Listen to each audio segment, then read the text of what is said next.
स्वर्ण मुद्राएं जो है,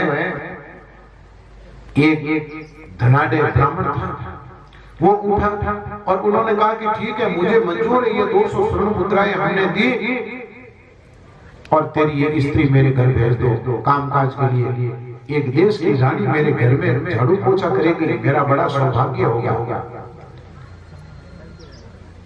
तारा ने कहा कि पतिदेव, मैं इस ब्राह्मण के साथ में जाने के लिए तैयार हूं। ब्राह्मण से मुखातिब होकर के उन्होंने कहा कि ब्राह्मण देव, मैं आपके घर चलूंगी, सारा काम करूंगी, लेकिन मेरे साथ में मेरा ये 5 वर्षीय बालक है रोहित, ये भी साथ में चले जाएगा। कहा कि ठीक है, इसका मैं कोई पैसा तो दूंगा नहीं, लेकिन इसको घर में बैठे बैठे खाना नहीं दूंगा, इसको भी कुछ काम करना पड़ेगा, तब तुम्हारे पुत्र को मेरे घर में ले जाने दूंगा, नहीं तो तुमको भी अकेले ले जाऊंगा। उन्होंने कहा कि ठीक है, जो इसके लायक कोई काम हो तो महाराज वो काम आप इनको दे देना। अब वो घर में आवे, भोजन बनावे, झाड़ू पोछा करे, बर्तन साफ करे, अनाज पीसे, अतिथि अभ्यागतों की सेवा करें। और उस 5 वर्षीय बालक को ब्राह्मण ने क्या कहा कि मैं पूजा करता हूँ, उस समय मुझे पुष्पों की जरूरत है, फूलों की जरूरत है, तो तुम बगीचे से ला ला करके फूल हमें दो। अब वो बालक जो है फूल ला ला करके दे रहा है और ऋषि का जो है 3 दिन का जो अल्टीमेटम था वो पूरा हो रहा होता है। उसी समय जो है हरिश्चंद्र ने जो 200 स्वर्ण मुद्राएं मिली थी वो एक मैदान में ले जाकर के सुरक्षित जगह में गाड़ दिया और ऋषि तक संदेशा भिजवाया कि ऋषिवर आओ, आप अपनी 200 स्वर्ण मुद्राएं ले जाओ। जैसे ही उनको ये संदेशा मिला, ऋषि ने अपने देव योग से, अपने तपस्या के बल पर जो 200 स्वर्ण मुद्राएं थी जला करके उसको कोयला बना दिया। ऋषि आते हैं वहां पर, विश्वामित्र ने कहा रे भर्तरी, मेरी 200 स्वर्ण मुद्राएं दे। उन्होंने कहा कि ऋषि मेरे पीछे पीछे आइए। वो वहां पर जाते हैं, खोदते हैं, खोद करके जैसे ही उस पोटली को निकालते हैं तो उसमें से देखो कितना बड़ा ये दुर्दिन को देखना पड़ता है जब व्यक्ति के अरमानों पर पानी फिरता है। अरे अपना कोई छोटा सा काम नहीं होता, अपने को बड़ा दुख होता है। और राजा ने अपने रानी को बेच दिया और फिर भी वो स्वर्ण मुद्राएं अगर कोयला बन जाए उसमें उस व्यक्ति पर क्या बीतेगी, उस आघात को भी राजा हरिश्चंद्र ने सहन किया। जैसे ही उस पोटली को खोला तो देखा कि स्वर्ण मुद्रा की जगह कोयले, उसी स्वर्ण मुद्रा के आकार के कोयले, उसको देख करके ऋषि को बड़ा क्रोध आया। ऋषि ने कहा रे हे सठ पामर आदमी प्राणी, मेरे इतने अमूल्य समय को तुमने बर्बाद किया। जब तेरे पास में ये धन नहीं था तो मुझे बुलाने की आवश्यकता तुझे क्यों आन पड़ी? अब मैं तुझे 3 दिन का वक्त देता हूं, अगर 200 स्वर्ण मुद्राएं नहीं दी तो मैं समझूंगा कि तेरा सत्य खंडित हो चुका है। राजा बड़ा विचार किया, एकांत में जाकर के बैठता है, चिंतन किया और विचार किया जहां रानी तारा रुकी है वहां पर मैं भी तो जाऊं। अब राजा था, उनके शरीर के सौष्ठवता को देख करके बड़े बड़े लोग आश्चर्यचकित होते थे। वो राजा हरिश्चंद्र नंगे बदन वहां जाकर के खड़े हुए। उन्होंने कहा कि भाई मेरी बोली लगाओ, क्या लेओगे? 200 स्वर्ण मुद्राएं। तो जो काशी के डोम राजा है, जो मणिकर्णिका घाट आज भी वहां पर विद्यमान है, जो कोई मरता है और कहा है ना कि काशी मरणया मोक्षो गति, जो काशी के अंदर में मरता है उसको मोक्ष की गति मिलती है। वो भी किसको? जो मणिकर्णिका से अग्नि प्रज्वलित होती है, वहां जलाते हैं, उसकी गति होती है। ऐसे पुराणों में आया।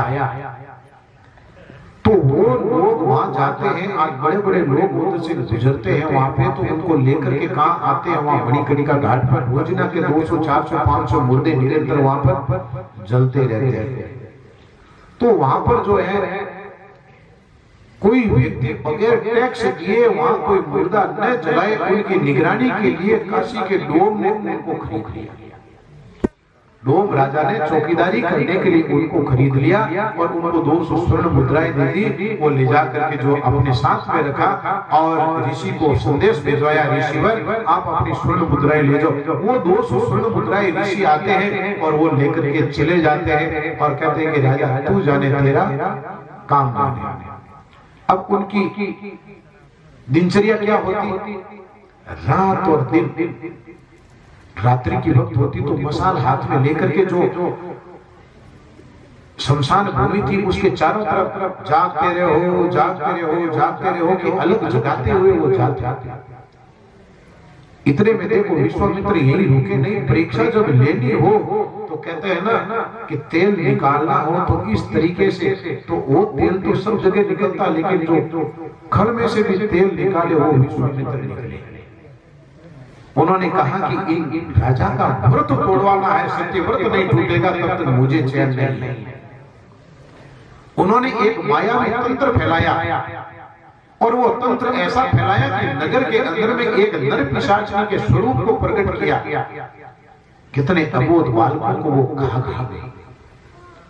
इतने में उनका पुत्र रोहित पुष्प लेने के लिए जाता है, एक मायावी सर्प आकर के उसको डरता है, वो देव गति को प्राप्त हो जाता है। जैसे ही तारा को इस चीज का पता चलता है, रानी रोते रोते जाती है, संध्या का वक्त हो चुका है और ब्राह्मण ने कह दिया कि तुम्हारे मृत बालक को मेरे घर में रखने की जरूरत नहीं है। वो लेकर के अपने मृत बालक को कहाँ जाती है, शमशान भूमि में जाती है और राजा के पास में ये खबर पहुंचती है कि एक नर पिशाचनी आई है हमारे इस नगर में, कितने कितने बालकों को खा के वध कर दिया है। अब इधर में अपने पुत्र रोहित को लेकर के तारा जाए कहां, अरे इसका अग्नि संस्कार क्रिया करनी है, इसलिए वो उनको लेकर के कहां जाती है, शमशान भूमि में जाती है। शमशान भूमि में जाती है, उनके बाल बिखरे हुए हैं, उनकी गर्दन नीची है, जितने उनके लंबे लंबे जो स्त्री के बाल थे वो नीचे मुंह के ढके हुए हैं और उनका पुत्र रोहित को वो निहार रही है, निरंतर वो रो रही है। देव योग से उनके हाथ खून से लगे हुए हैं, उनके चेहरों पर खून, लेकिन तारा को पता नहीं कि मेरे हाथ में खून लगा हुआ है और मेरे मुंह पर खून लगा हुआ है।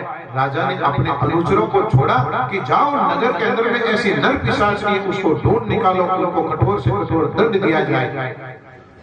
अब वो लोग जाते हैं, जाते जाते वहां पर सारे लोग ढूंढते हैं कि एक आदमी धीरे से निकलता है कि एक स्त्री के रोने की आवाज आती है। वो शमशान भूमि की तरफ जाता है, झांकता है, वहां देखा कि एक स्त्री रो रही है, उसके गोद में एक बालक है और उनका वो मसाल से देखा तो उनका मुंह जो उनसे रंगा हुआ है, हाथ से खून के टिपके पड़ रहे हैं और रानी को पता नहीं कि मेरे साथ में ये क्रिया हो रही है, लेकिन ये विश्वामित्र के उस देव योग का परिणाम है, उनकी तपस्या का परिणाम है। उन्होंने ऐसा मायावी एक षड्यंत्र रचा। तब देखो जैसे ही वो आए और उनको देखते ही वो राजमहल में जाकर के राजा को सूचित करते हैं कि राजन वो नर पिशाचनी मिल चुकी है और वो डोमराज के शमशान भूमि में वो एक बालक को गोद में लेकर के बैठी है, वो ही नर पिशाचनी है। राजा ने तत्काल आज के जैसे कोर्ट कचहरियां होती नहीं थी कि जाएंगे, दायर करेंगे, वाद करेंगे, वकील करेंगे, राजा ने एक आदेश दिया, उस नर पिशाचनी का उसी जगह सिर कलम कर दिया जाए, गर्दन काट दो उसकी। ये आदेश लोग के पास में पहुंचा और वहीं उसी जगह जो है अगर किसी को मृत्यु दंड दिया जाता था तो उसको दंड का जगह भी उसी मृत्यु भूमि में बनी हुई, शमशान भूमि। महाराज देखो कितना आश्चर्य, वो स्त्री की रोने की आवाज को हरिश्चंद्र जागते रहो की आवाज करके आते हैं, एक अबला को रोते हुए देखते हैं, पास में आकर के पूछते हैं, हे देवी तू कौन है, क्यों रो रही है? रानी थी, उनके बाल तारा का सौंदर्य उस समय कहते हैं देवता लोग भी तरसते थे, वो अप्सराओं को भी मात देती थी, इतनी वो सुंदरी थी। लेकिन उनके साथ में कैसी गुजर रही थी, उनके बाल इस तरीके से थे कि उनका पुत्र ढका हुआ था। उन्होंने कहा कि मेरे पुत्र को सर्प ने डस लिया, मैं अग्नि संस्कार करने के लिए आई। जैसे ही इस आवाज को राजा ने सुना और राजा आगे बढ़ गया, राजा का एक ही चिंतन चला, अरे मेरी आवाज तो मेरी सबसे प्रियानी, ये तो तारा की आवाज जैसी लग रही है। वो वापस आते हैं, जागते रहो करके आते हैं, पूछते हैं देवी तुम्हें अब आने की जरूरत कहां पड़ी, तुम्हारे और लोग कहां हैं?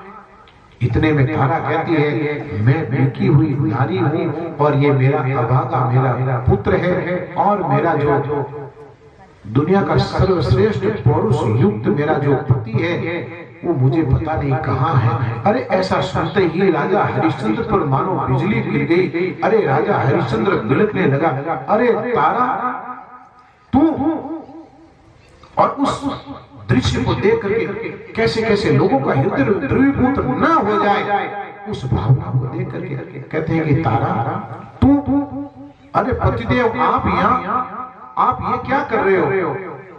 तो उन्होंने कहा कि तुम्हारे बिकने के बाद में जो 200 स्वर्ण मुद्राएं थी वो तो किसी ने चुरा ली, उसकी जगह कोयले रख दिए, तो वापस ऋषि की उस आज्ञा का उल्लंघन हो गया, तो ऋषि ने वापस 3 दिन का टाइम दिया, तो मैं बिक करके यहाँ आया।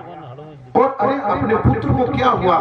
सर्प ने डस लिया। अब बताओ, उनके दोनों के बीच में एक शमशान भूमि में और कोई नर नारी पास में नहीं, और उस गोद के अंदर में एक 5 वर्ष का बालक, और रोते हुए वो प्राणी, वो माँ, उसकी क्या गति होगी? और वो लोग उस सती की रक्षा के लिए बताओ कैसे कैसे उन्होंने यातना सहन की। इतने में उनका फरमान आता है, डोमराज आकर के कहता है कि हरिश्चंद्र, ये जो नारी है ये नर पिशाचनी है, तुम्हें इसका सिर कलम करना है। बताओ उस समय उसके ऊपर में क्या गुजर रही होगी उस व्यक्ति के। अरे बिकी सो बिकी ठीक है, लेकिन ये तो मेरे पीछे आई है, ये अभागन का मैं सिर कैसे काटूं, ये मैं इतने मेरे इन हाथों से पाप कैसे करूं? लेकिन एक सत्य की रक्षा के लिए और लोग आते हैं, तारा के दोनों हाथ बांध देते हैं, तारा झुकी हुई रहती है, उनके सारे के सारे सिर के बाल, उनके चेहरे को ढका हुआ, उसके पुत्र को एक तरफ रख दिया जाता है, और हरिश्चंद्र को डोम आदेश देते हैं कि तू मेरा नौकर है, जैसा मैं कहूं ऐसा तुमको करना है, इस नर पिशाचनी का सिर कलम कर दे। हाथ के अंदर में वो खड़क उठा करके वो अपने स्वामी की आज्ञा का अनुमोदन करे, पालना करे। इससे पूर्व उनके मन में ये संकल्प विकल्प हो रहा है, अरे मैं मेरी धर्म पत्नी इस बेचारी का क्या दोष, ये तो मेरे पीछे आई, और आज मेरे एक स्वार्थ, मेरे सत्य के लिए मैं मेरी स्त्री का इस तरीके के कत्ल कर रहा हूँ, अरे मुझे जगह कहाँ मिलेगी? ऐसा उनके मन में संकल्प विकल्प चल रहा था कि ऐसे वो सूरवीर आए, विद्या से युक्त और ज्ञान की आभा से युक्त तारा ने एक जोरदार झटका देकर के अपने बालों को पीछे किया और अपने पति को मुखातिब होकर के कहा, रे पतिदेव, आपके अंदर में ये कमजोरी कहां से आ गई? आप अपनी सती की रक्षा के लिए खड़क उठाइए, मेरा सिर कलम कर दीजिए, और इसके बाद में जो होगा सो देखा जाएगा। अपने सती की रक्षा के लिए जब इतना सहन कर लिया तो समझ लो कि तारा आपके लिए शहीद हो गई। उठाइए, आप संकल्प विकल्प छोड़िए और मेरा सिर कलम कर दीजिए। जैसा ही ऐसे कहा, उनके अंदर में थोड़ा सा संचार हुआ। वो जैसे ही खड़क उठाने के लिए राजा हरिश्चंद्र के हाथ उठते हैं, उसी समय आकाश के अंदर में दुमदुमी बजती है, देवता लोग जय जयकार करते हैं, चतुर्भुज रूप के अंदर में भगवान वहां पर प्रकट होते हैं, ऋषि विश्वामित्र वहां पर प्रकट होते हैं, चारों चूड़ों के अंदर में हरिश्चंद्र की जय जयकार होती है। और ऐसा देव योग से परमात्मा की कृपा होती है कि जो रानी जिनको बांधा हुआ था उनको उसी स्वरूप के अंदर में लाए, जो पुत्र मृत था उसको वापस जीवित हो गया, और उस समय ये बहुत प्रति से उनको ये आशीर्वाद मिला रहे राजा हरिश्चंद्र, जब तक ये चांद और तारे रहेंगे, ये धरती रहेंगे, मानव जाति रहेगी, तब तक सत्य के रूप में तू जाना जाएगा। बताओ, उनको कर्म नहीं लागे, सब पर बैठे मां के पावक से। बताओ, उनको कर्म नहीं लगेगा। अगर कोई व्यक्ति अपने शराब पीने के लिए स्त्री को बेचे, जुआ के लिए स्त्री को बेचे, अपने भोग के लिए स्त्री को बेचे, वो तो उसको भोगना ही पड़ेगा। लेकिन सत्य की रक्षा के लिए उन्होंने इतना परिश्रम किया, तो सतयुग से, त्रेता से, द्वापर से, कलयुग तक एक ही धारा, हरिश्चंद्र राजा जैसा सत्यवादी कोई नहीं। तब उनके लिए कहा, जिनके हृदय ज्ञान है वहां को कर्म नहीं लागे, और सब पर बैठे मां के पावक से। जिन घर में मन जा रहे था मूसा ना से, जिस घर के अंदर में बिल्ली हो वहां चूहे मिलेंगे क्या? वहां चूहे नहीं मिलेंगे। अगर दमदार थानेदार आ गया हो तो उस गांव में बदमाश भी नहीं टिकते।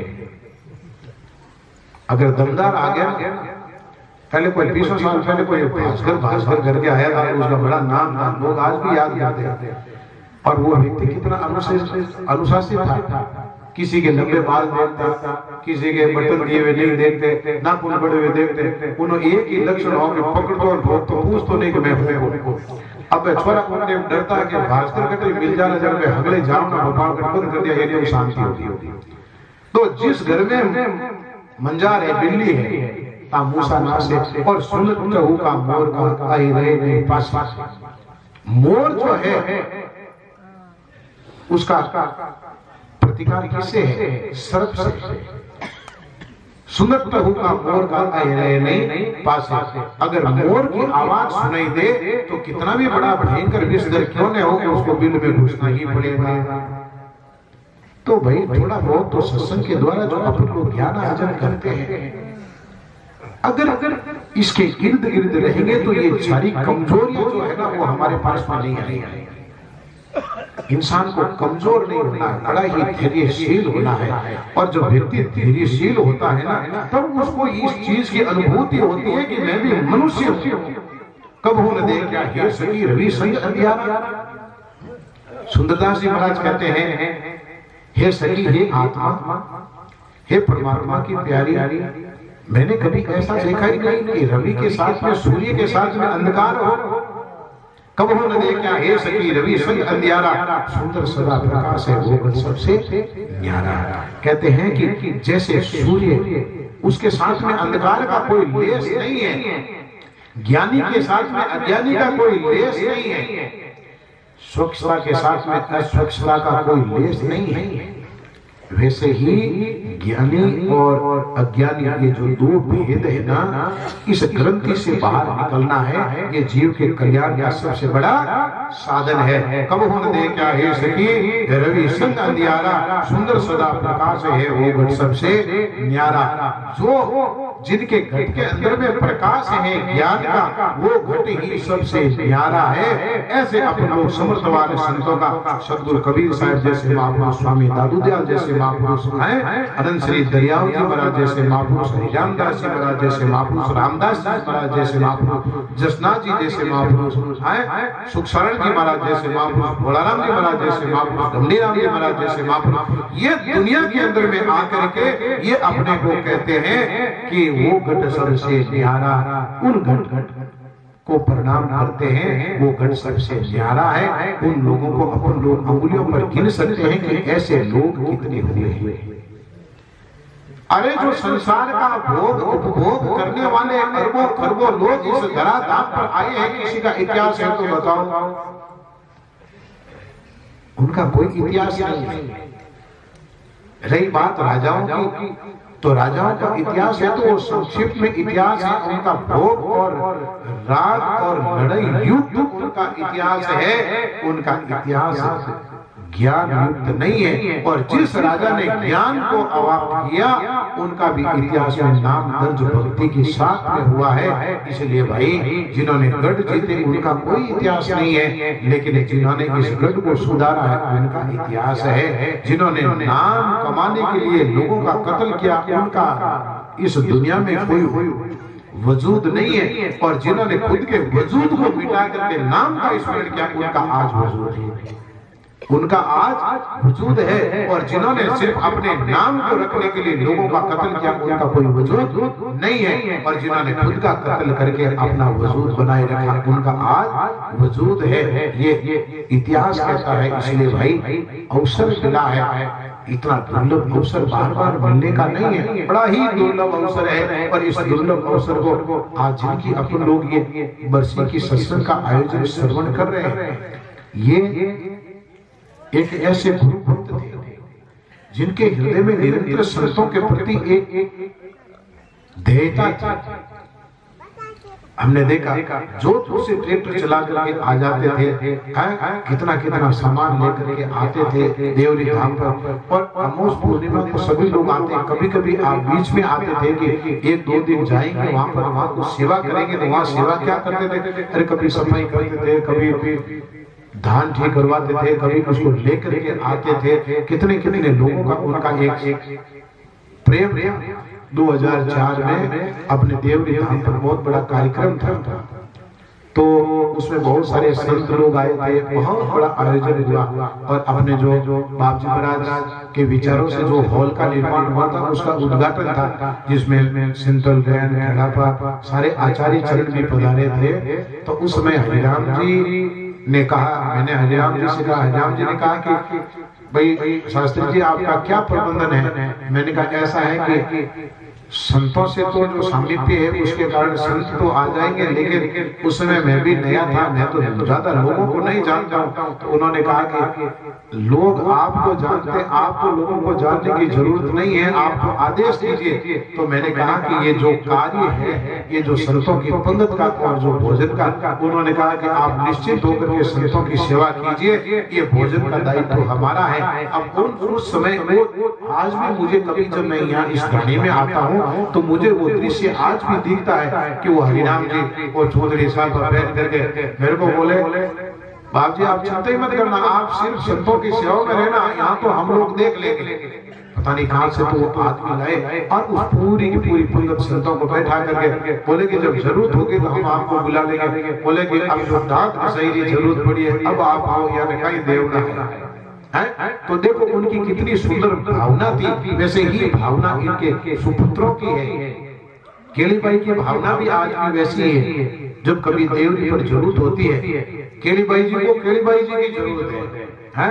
जब वहां पर कभी केलीबाई जी चले जाते हैं तो इनको फोन करते हैं कि भाई जी आपको आना पड़ेगा वहाँ भोजन प्रसाद आदि बनाने के लिए। तो आप 7-10 दिन के लिए आते हैं, वहाँ पर सेवा अर्पित करते हैं। तो भाई हमेशा सेवा की भावना और सत्कर्म ही जो है अपने साथ में चलेगा और इसी कर्मों के आधार पर जो है जितने भी कर्म है उन कर्मों का बंधन का निपटारा हो जाएगा। तो भाई आज की जो सत्संग अपने को उस महान भक्त के पीछे मिली है और अपन सब लोगों का भी ये भाव है। इनके पुत्रों को बहुत बहुत साधुवाद जो निरंतर लगभग 12-13 वर्ष 14 वर्ष हो गए, ये निरंतर जो है इस सेवा की भावनाओं को इस सत्संग के माध्यम से अपन सब लोगों को ये सेवा प्रदान कर रहे हैं। ये सेवा क्यों है कि सत्संग की सेवा इस कलिकाल में सर्वोपरि सेवा है। अगर सत्संग न मिले आज देखो मारवाड़ में लोग अच्छे से क्यों जीवन जीते, और हमने इसका बड़ी बारीकी से देखा, अध्ययन किया है कि यहाँ पर धर्म जागृत है, इसके कारण यहाँ पर लोग जो है इतने आनंद के साथ हैं। अपनी यहाँ मारवाड़ के अंदर में आज भी धर्म जागृति है। कोई गायों के लिए कर रहा है, कोई कबूतरों के लिए कर रहा है, कोई वृद्धों के लिए कर रहा है, कोई गांव के लिए कर रहा है, कोई बस्ती के लिए कर रहा है। यानी कोई न कोई व्यक्ति की प्रेरणा, और ये प्रेरणा कहाँ से मिलती है? ये सत्संग से और संतों से मिली हमारी परंपराएं हैं। वो परंपराओं का जैसे जीवित रखेंगे वैसे वैसे अपने को उन संतों का सानिध्य मिलता रहेगा और उनका आनंद हम सब लोगों को मिलता रहेगा। तो सुंदर सदा प्रकाश है वो घट सबसे न्यारा, जिनके हृदय ज्ञान है वहाँ को कर्म नहीं लागे। तो आप हम सब लोगों ने इस विवेचना का श्रवण किया कि किनका हृदय कैसा हो, उनको यहाँ जगत के अंदर में आने के बाद में उसको कर्म लागू नहीं होते हैं, बस निकामी और निकर्मी है इनका। और दूसरा जो आदमी निर्विकारी है उन लोगों को कोई दोष लागू नहीं होता है। उनसे अगर कोई जाने अनजाने में कुछ हो भी जाता है तो उनके द्वारा क्षम्य, प्रकृति द्वारा क्षम्य। इसलिए आप और हम सब लोगों ने श्री हरिराम जी की जो ये बरसी की सत्संग है, इसमें आप और हम सब लोग यहाँ पर आमंत्रित हुए। पूज्य बाप जी महाराज और सभी संत लोग पधारे हैं। सभी संतों के श्री चरणों में पुनः प्रणाम करते हुए मैं मेरी वाणी को विराम देता हूँ। आइए आप और हम सभी लोग आगे सत्संग का रसपान करते हैं। बोलो श्री सद्गुरु जी महाराज।